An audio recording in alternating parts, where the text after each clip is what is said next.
Welcome to the Teachers on Fire podcast, where 21st century educators come to share, learn, and be inspired.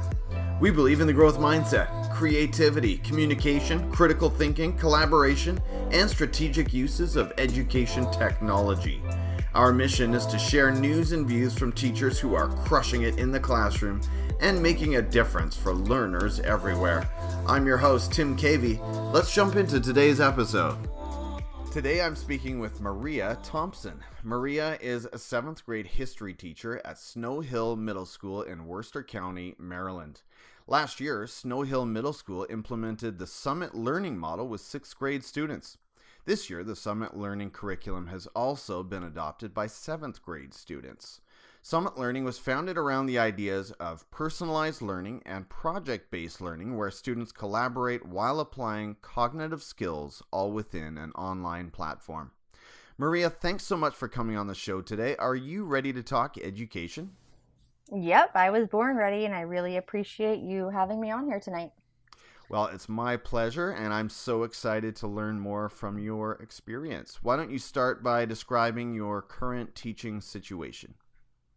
Sure. I teach 7th grade social studies at Snow Hill Middle School, which is in Snow Hill, Maryland. It's a very small town. I teach about 70 or so 7th graders this year. At our school, we have students in grades 4 through 8.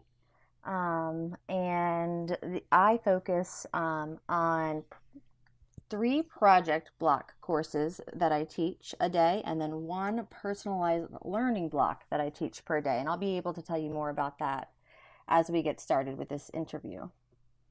Fantastic. Well, I am a newbie when it comes to PBL, so I can't wait to hear what you have to share.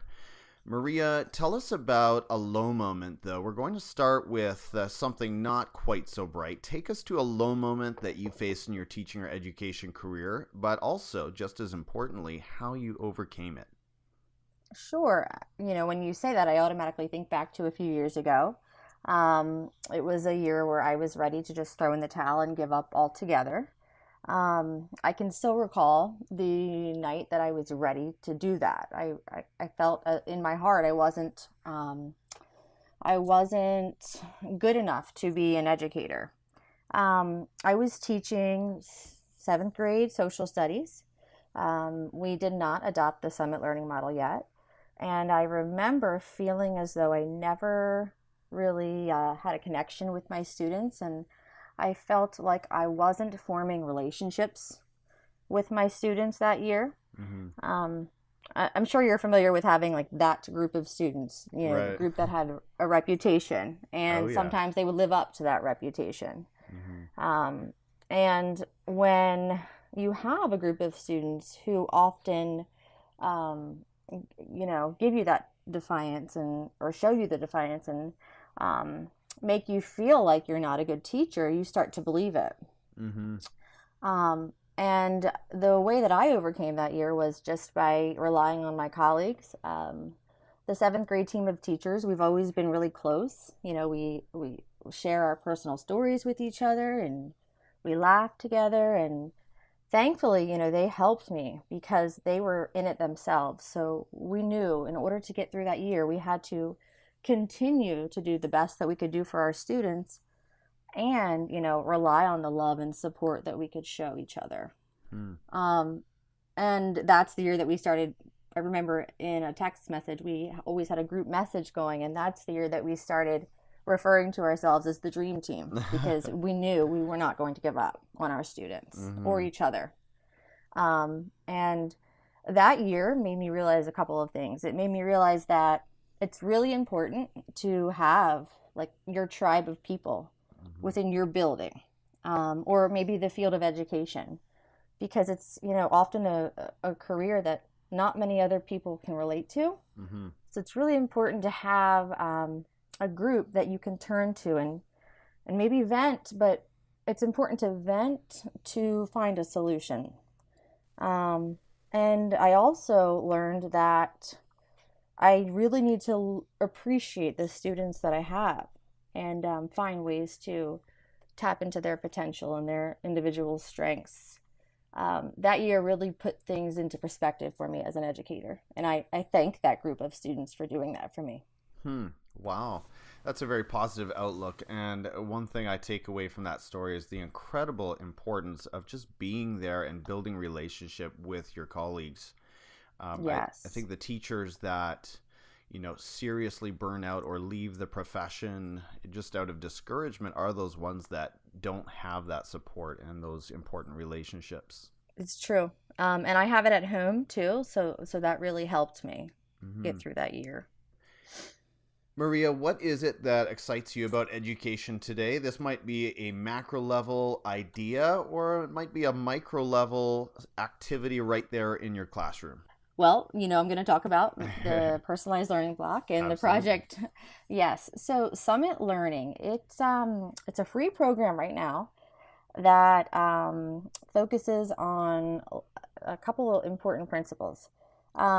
One thing that it does is the personalized learning block. What that does is it allows students to sort of direct their learning so they can become self-directed learners. So it's about an hour and a half a day, and I serve as a mentor to my students during that time. Okay. I currently have 10 mentees, and every day we start with setting goals. So each student takes some time, they look on their Summit screen, they look at their progress page for each content. So for social studies, for science, for ELA, for math, and they determine what steps they need to take in order to achieve the goals that they have set for themselves. So there is a playlist of materials. It has things like videos from Khan Academy where students can work through and learn a skill or an idea. It has articles. It has a variety of ways to access the information for each content. And what I really love about it is, if you are typically someone who learns best by reading, you can choose to do that, or by watching the video. However, everyone's expected to show evidence of learning. Okay. So find a way to take notes, use a strategy that you prefer, and that's something that sometimes my 7th graders struggle with. Some of my students say, I'm watching the video. Well, I need to know that you're watching the video. I need you to force your brain to process the information. And I know that's not, what they want to hear at times, but it's really empowering my students to work through the productive struggle. During that personalized learning time, they do get discouraged because it's so complex. And stop me if I am confusing you at all, because Summit Learning, it's so confusing if you don't live it. There are so many misconceptions about it, so please don't hesitate to ask. Okay. So when they log in, what they do is they have this year screen, and it shows them the different focus areas for each content that they need to master. Right. And so you can picture that there are 4 different subjects. Within each subject, there are little blocks, and each block is a focus area that they need to master. Okay. So for my subject, it might be Ghana and Mali. And then there's this vertical blue line. The blue line is what often gives my students anxiety because it continues to move.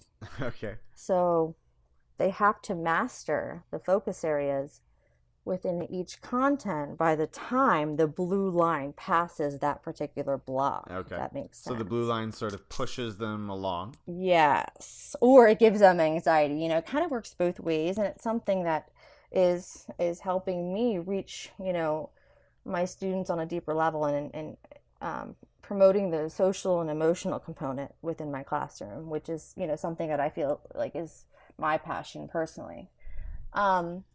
So what I love about that block is my students are learning strategies, coping strategies that they can use in their everyday lives, real world strategies that they need, and I feel as though I really am reaching them in that regard. I used to wonder, when they walk out of my room, are they learning something?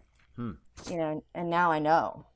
So I'm just drinking this in, Maria, because like I suggested earlier, I feel like I'm sort of dipping my toe in the pool of, inquiry-based learning, a little bit of project-based learning. And those are some of the same things that I'm wrestling with is, first of all, I want to allow all kinds of representations of learning. So I want students to be able to show what they are learning in all kinds of different formats. And then, in terms of, sort of setting that bar for quality and quantity, that's not an easy thing to do as the teacher when the students are really directing their own learning.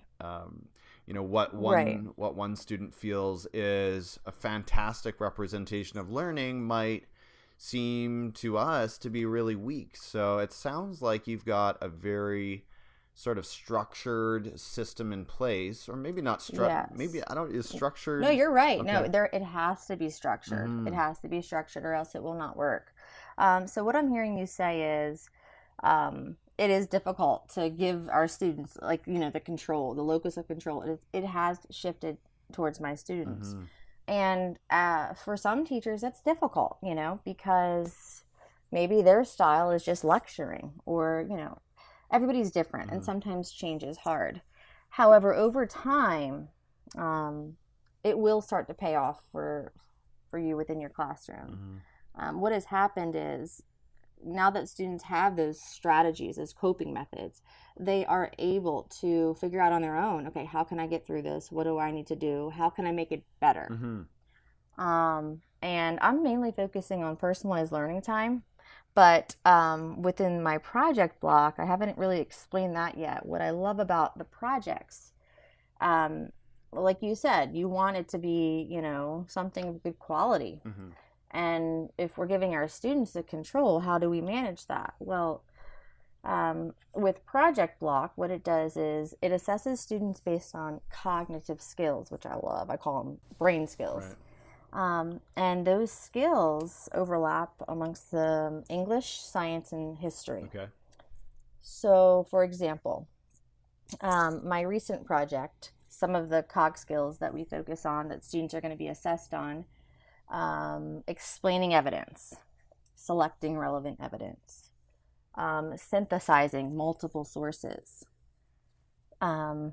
just to name a few. Right. And you're probably thinking those sound like, English standards. Well, in history, you have to be able to access the information in order to understand it. Absolutely. And, these are skills that we need as adults. So I love that my students are now learning things that I had to teach myself in college. Right. Yeah. So, it really is instruction that is what's needed in order to promote college or career readiness for our students. Well, I'm really excited by your vision and by your system there and just what is happening. And, the number one thing that I keep coming back to, and really this has been some learning that I've had to do in the last year, but when students have a degree of agency and ownership over their own learning, the learning is so much deeper and has so much more significance. Yes. And so as teachers, as we can start to give up that level of control and allow them to have more control of the process, the learning is just going to be so much more valuable. I agree 100%, yes. One book recommendation that I'll throw in before we move on is Leaders of Their Own Learning by... Ooh, that sounds amazing. I have to type this as you're talking to me right now. Yeah, it's a book that I focused a lot on just in the last few months as I worked through my master's, and I'm definitely not, practicing all of these principles. The author is Ron Berger, but just an absolute, for anyone interested in transforming the paradigm, as it were, in your classroom or in your school. I know for sure that is a great book to start with. So that reminded me too, and I've seen that firsthand, what you were describing, where the learning is authentic to students. Right. In our project block, we were focusing on like ancient China and some of the dynasties. That actually inspired some of my students in my boost period. It's a period where we focus on either enriching our students or providing interventions as needed. Okay. It started where students would just come in and have a question. but they didn't realize the question they had related to our project, and then that would inspire them to sort of plan what we did that day in our boost period. So, for example, with China, one of my students came in and was like, well, we were focusing on China. I'm curious, what is this one-child policy that I hear about? We had never mentioned that in our project block.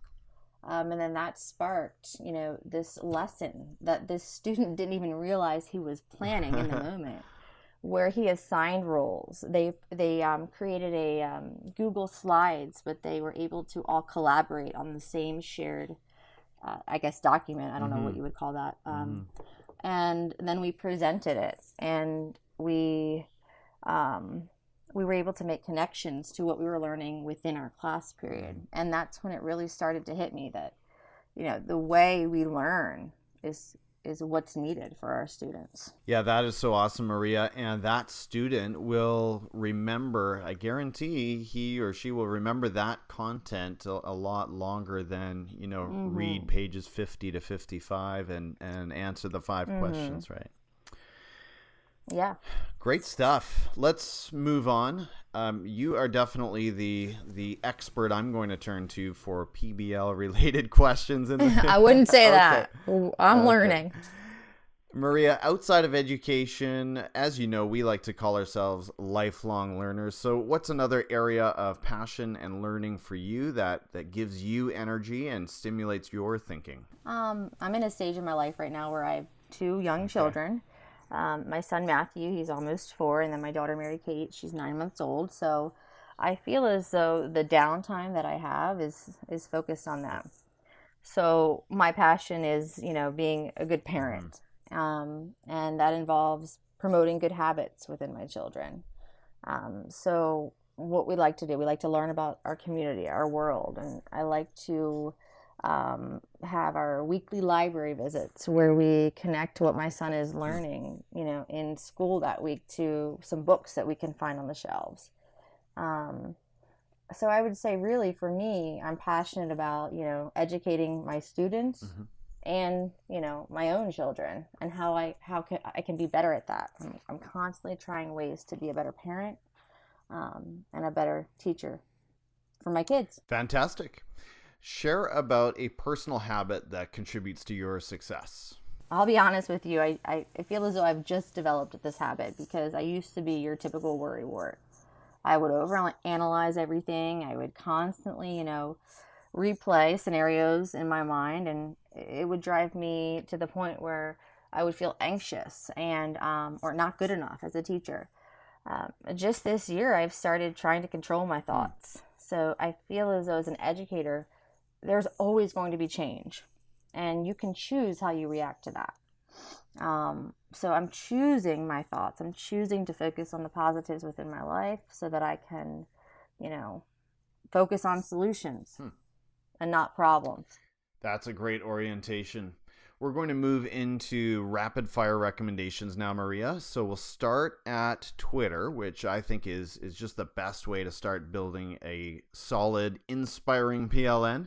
Tell us about one education leader that we should be following on Twitter and explain why.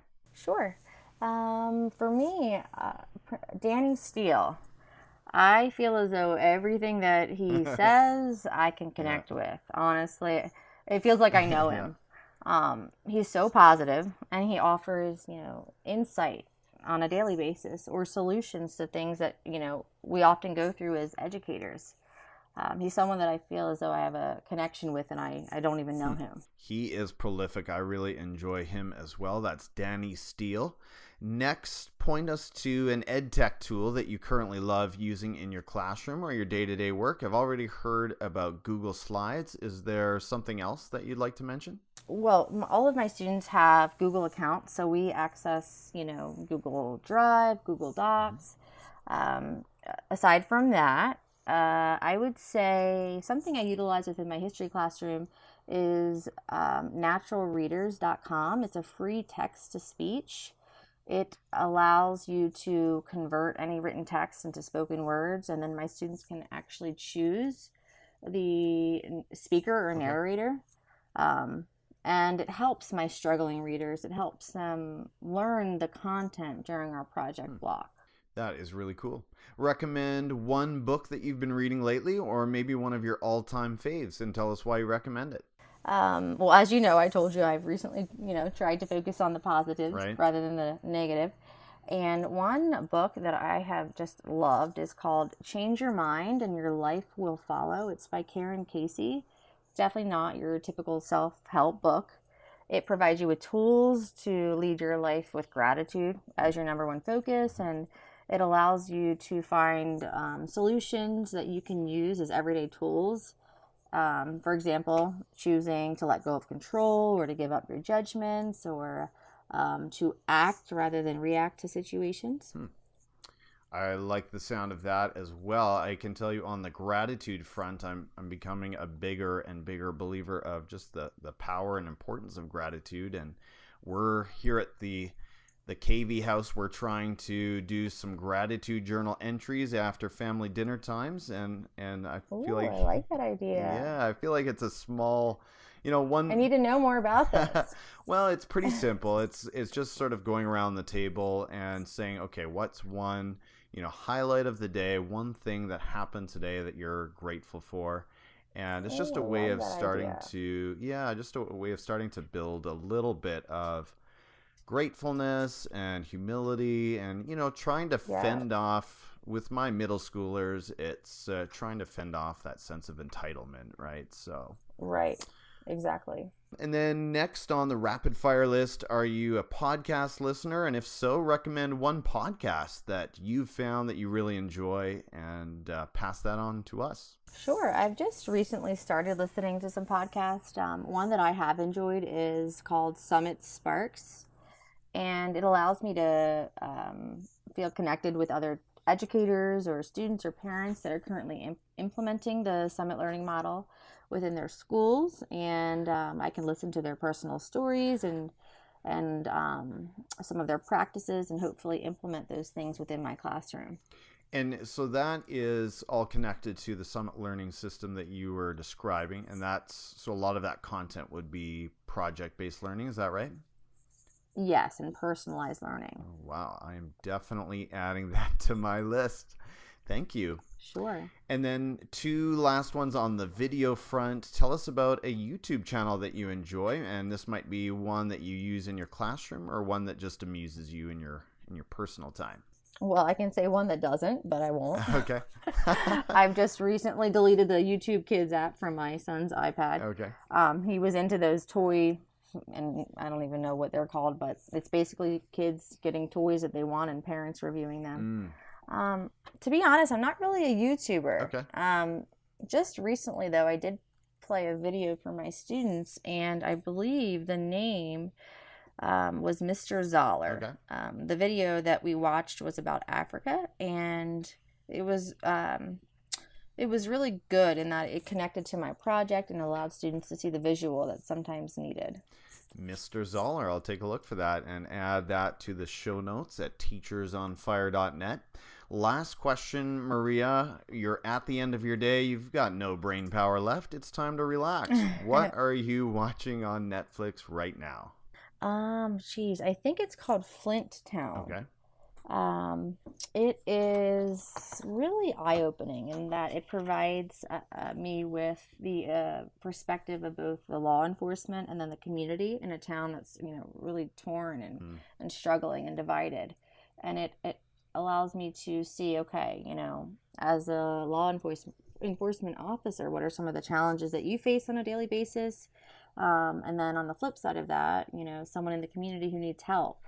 How do you view it? And, what are some of your suggestions on how to make it better?